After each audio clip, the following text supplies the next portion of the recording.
Halo, perkenalkan nama saya Abednego Vanda Putra dari kelas 10 IPS 1, nomor absen 1. Pada hari ini saya akan menjelaskan peristiwa yang berkaitan dengan konsep berpikir diakronik dan sinkronik. Selamat menyaksikan. Diakronik adalah suatu metode atau cara mempelajari sejarah dengan melintasi, melampaui, dan menjelajah waktu sehingga bisa menguraikan peristiwa sejarah secara detail. Kata diakronik sendiri berasal dari bahasa Yunani, yaitu dia yang diartikan melintasi dan kata karons yang berarti waktu. Jadi diakronik diartikan sebagai melintasi, melalui, atau menjelajah waktu. Sejarah bersifat diakronik digunakan untuk menceritakan kronologis suatu peristiwa di suatu tempat. Contoh sejarah peristiwa yang menggunakan konsep cara berpikir diakronik yaitu kronologi pertempuran Surabaya 27 Oktober sampai 20 November 1945. 1.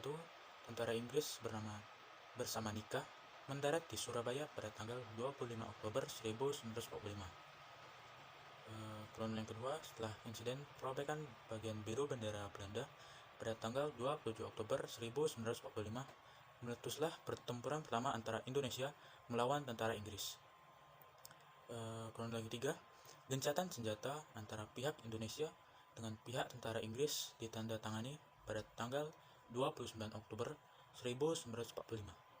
Kronologi 4, setelah gencatan senjata, bentrokan tetap saja terjadi sampai berpuncak pada terbunuhnya Brigadir Jenderal Malabi atau pimpinan tentara Inggris untuk Jawa Timur pada tanggal 30 Oktober 1945 sekitar pukul 20.30. Kemudian kelima, pengganti Malabi yaitu Mayor Jenderal Eric Sergeant Robert Mensers mengeluarkan ultimatum pada 10 November 1945 untuk meminta pihak Indonesia menyerahkan persenjataan dan menghentikan perlawanan. Yang keenam, ultimatum itu tidak dihiraukan. Pada tanggal 10 November 1945 pagi, tentara Inggris melancarkan serangan besar-besaran. Sinkronik bersangkutan dengan peristiwa yang terjadi dalam suatu masa terbatas.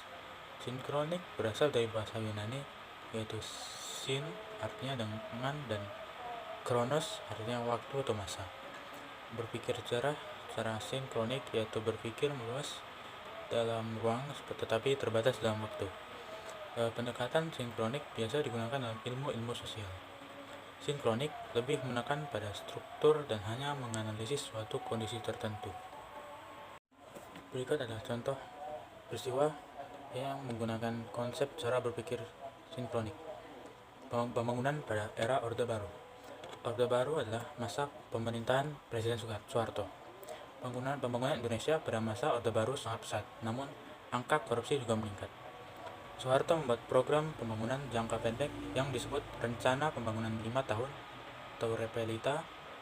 Repelita 1 berhasil meningkatkan pertumbuhan ekonomi dari rata-rata 3% menjadi 6,7% per tahun, meningkatkan pendapatan per kapita dan menurunkan laju inflasi. Bahkan pada tahun 1984, Indonesia berhasil mencapai swasembada beras. Pada tahun 1970-an, Indonesia adalah negara pengimpor beras terbesar di dunia. Namun pada masa ini terjadi kesenjangan pembangunan antara pusat dan daerah. Mohon maaf bila ada salah kata atau salah pengucapan. Pergi ke pasar lewat jalan raya, sampai di sana membeli ikan. Sekian video dari saya. Terima kasih sudah memperhatikan.